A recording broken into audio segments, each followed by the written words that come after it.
Este video tiene por objeto complementar la bibliografía indicada para el estudio de los honorarios profesionales en el proceso sucesor. La ley que regula en Mendoza los honorarios de los abogados y los procuradores es la Ley Provincial 9131 y en su artículo 1 define a los honorarios profesionales como las remuneraciones al trabajo personal del profesional. Esta norma es de orden público. Esta ley fija un mínimo legal que se puede percibir por el ejercicio profesional.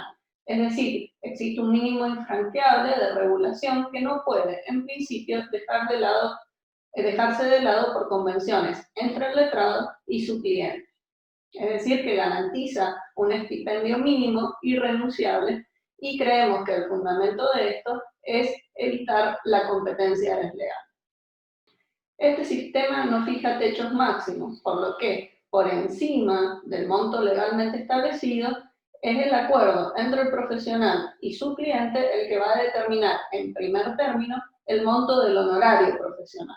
Por lo tanto, es posible pactar honorarios por encima de los montos que la ley consagra, claramente con las limitaciones que establece las leyes especiales, entre ellas la 24 y 432.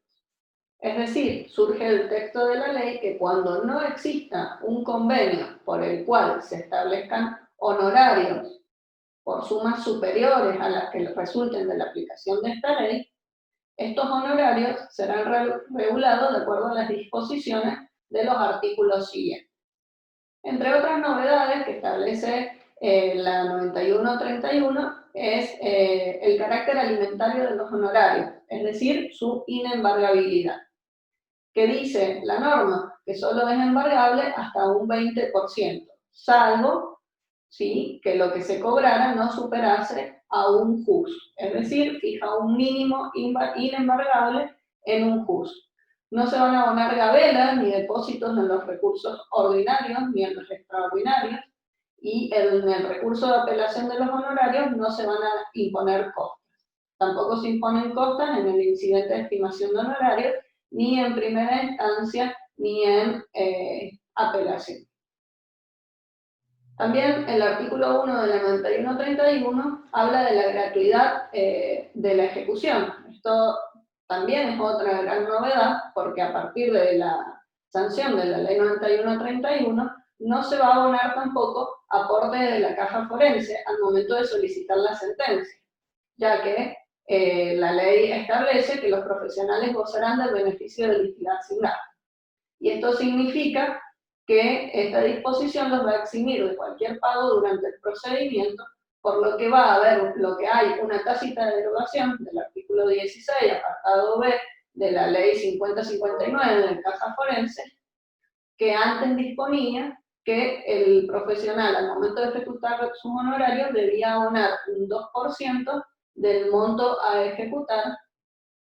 Es importante saber también que como consecuencia de esta gratuidad en la ejecución de los honorarios profesionales, las medidas cautelares que se anoten en los registros por el trámite de ejecución van a estar exentas de pago de tasas de justicia, de sellos y de sobretasa. Finalmente, podemos decir que surge de la 9131 una escala arancelaria mediante la utilización del sistema del JUS. ¿Qué es esto? A fin de evitar la desactualización que se produciría por la inflación si fijaran montos inamovibles, el JUS, como saben, es una unidad de valor que introduce el nuevo Código Procesal Civil, Comercial y Tributario de Mendoza y consiste en que un JUS equivale a un 10% del salario básico de un juez de primera instancia.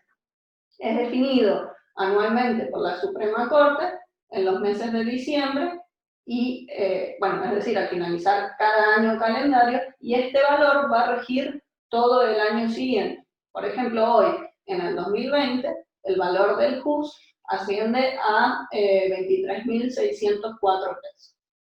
Finalmente, es importante destacar que el artículo 1 nos recuerda que los honorarios gozan del privilegio especial de los artículos 2583 y 2585 del Código Civil y Comercial. Adentrándonos en el estudio de los honorarios profesionales que se regulan en los procesos sucesorios, tendremos que dirigirnos al artículo 8 de la 9131, que comienza determinando la base sobre la que se regulará. Y dice, en las sucesiones se considerará monto del proceso el valor del patrimonio que se transmite, inclusive los bienes gananciales. Integran también la base regulatoria los bienes existentes en otras jurisdicciones dentro o fuera del país. En esta primera parte, el legislador fija la base regulatoria sobre el valor del patrimonio que se transmite.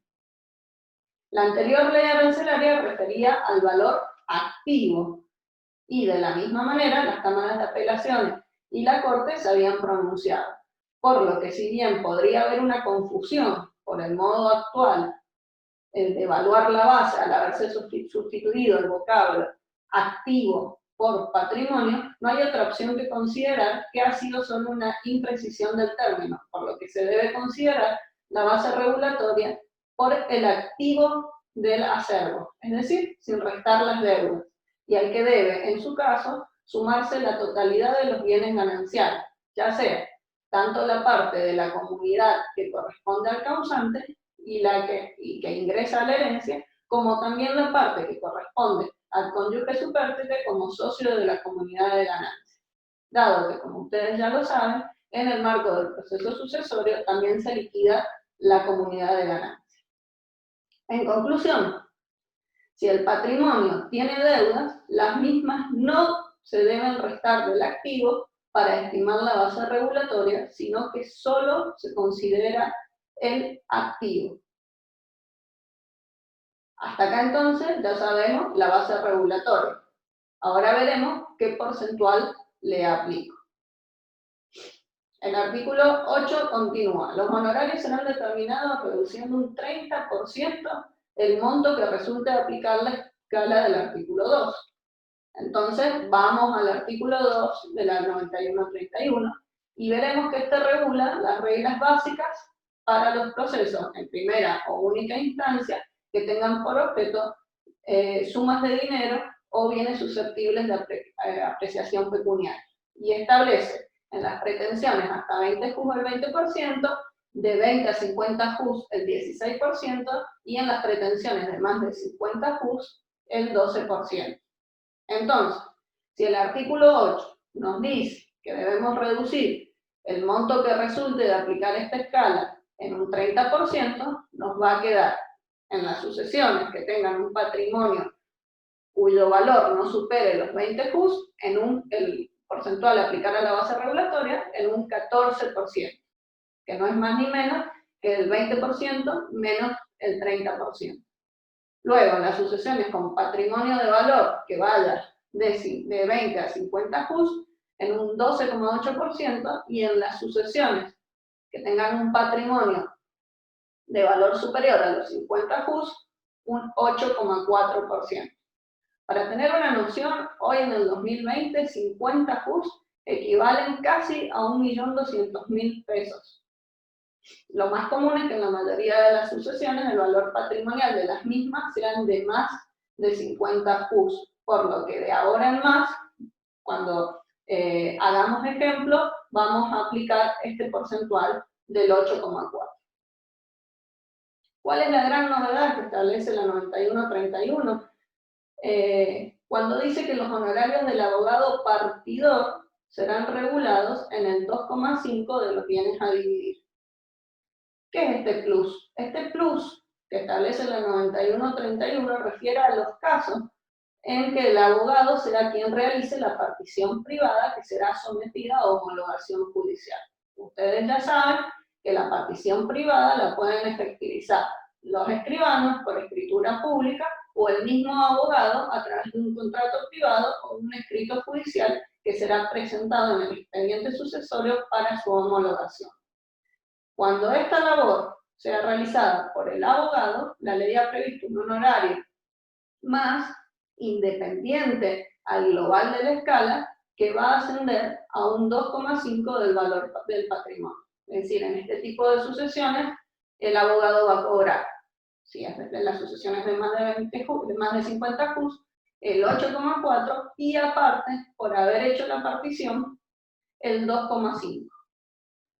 Ya sabemos la base, ya sabemos el porcentual que se aplica sobre la misma. Entonces ahora nos queda saber cuál es el valor de los bienes que debemos tomar para calcular. Y dice la norma del artículo 8, cuando constare en el expediente un valor por tasación, estimación o venta superior a la evaluación fiscal, dicho valor será considerado a los efectos de la regulación. Entiendo que como principio general se debe tomar el valor real del bien, que es el precio actual de plaza, y la evaluación fiscal sería la subsidiaria. Pero siempre debemos evaluar el caso concreto, que es lo que haya pasado en el expediente. ¿Por qué? Porque puede darse la coexistencia de varios valores. Podría ocurrir que el inventario de avalúo con motivos fiscales se hubiera acordado no ser en valores fiscales,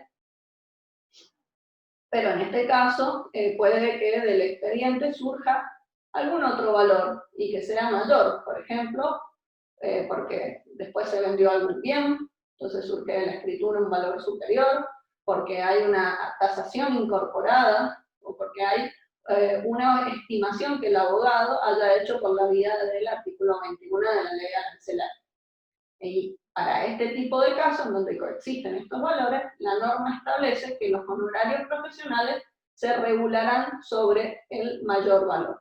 Si en el expediente nos encontramos con que solo están los valores fiscales que fueron por los que fue aprobada las operaciones de inventario y avalúo, y en el momento en que el juez tiene que regular los honorarios, que el momento en que los regula, en el momento de la aprobación de las operaciones de partición y adjudicación, los honorarios los va a regular por esos valores fiscales, ya que no existen otros.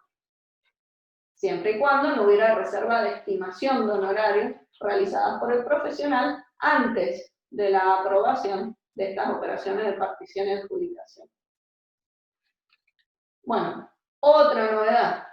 El artículo 8 agrega: en el caso de que no exista denuncio de bienes, el profesional podrá solicitar que se emplace a los interesados a efectuarlo conforme a derecho. De no hacerlo en el término fijado por el tribunal, el profesional podrá denunciar los bienes al solo efecto regulatorio, y en tal caso no se aplicará la reducción prevista en el primer párrafo.